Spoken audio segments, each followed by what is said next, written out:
grande question, c'est, on nous a dit qu'il y allait avoir une deuxième vague au relâchement d'avril, pas de deuxième vague. Qu'il y allait en avoir une au déconfinement de mai, pas de deuxième vague. Qu'il allait y en avoir une après la fête de la musique où il y a eu des rassemblements très larges. Il n'y en a pas une non plus. Les clusters n'ont pas été suivis d'une augmentation de la mortalité. Or, une pandémie se mesure au taux, malheureusement, de patients qu'elle emporte. Et donc, sur ce plan-là, il faut bien voir. Et la question qu'on se pose, malgré tout, sur des changements qui vont être majeurs, des changements de société, si on n'autorise plus, si on ne laisse plus cette liberté d'interaction pour les jeunes générations, on va retomber dans ce débat à nouveau très largement, qu'est-ce que ça veut dire sur la façon dont on va dire que vous ne pouvez pas vous embrasser, vous ne pouvez plus être proches les uns des autres, alors que c'est à ce moment-là, et qu'ils sont les moins. Or, si on n'a pas d'effet actuellement du masque et qu'on n'a pas de réaugmentation de la mortalité, c'est bien parce que tout ce qu'on nous a dit jusqu'à présent n'a pas été suivi de la conséquence attendue. Il y a une réalité, c'est que des morts, il y en a pratiquement plus. On en a eu 17. La moitié de la mortalité concerne des personnes de plus de 84 ans en France. Et celle-là attrape le virus le mardi et décède le jeudi.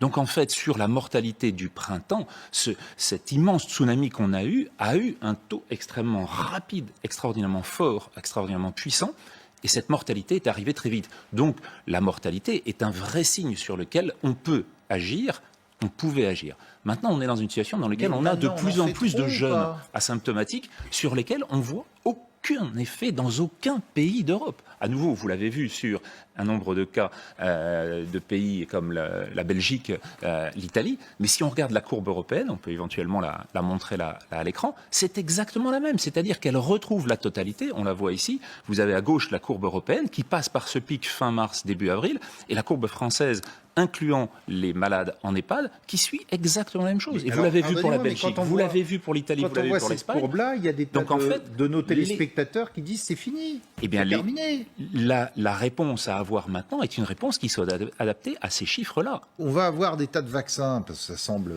quand même en prendre la voie, mais comment on sait quel est le meilleur, lequel il faut prendre, lequel il faut acheter, est-ce qu'il faut faire un cocktail Ça va être compliqué, il y en a plus de 120 actuellement qui sont en test, certains sur les mêmes cibles d'ailleurs, sur l'ARN, sur les protéines de membrane, sur d'autres.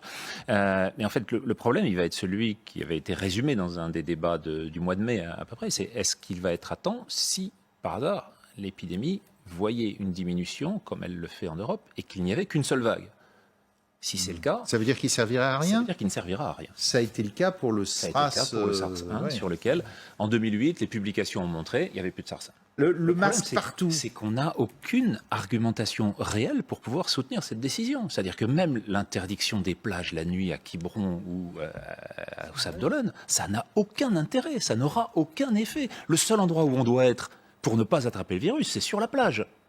C'est justement là, c'est dans ce domaine-là où on va avoir... sauf si la plage est bondée, pardonnez-moi. Sur les plages d'Atlantique, en particulier sur les plages d'Atlantique. On a eu ce débat au mois d'avril, même Éric Côme l'avait dit ici, ce qu'il faut faire dans l'hiver à ce moment-là, c'est déconfiner. Il avait dit que c'était à l'endroit où il fallait avoir le plus d'air possible, le plus de disponibilité, alors que c'était interdit à l'époque. On était dans un débat à l'opposé de la réalité du risque. La seule chose qui compte, c'est quelle est l'importance de la circulation d'un virus mortel.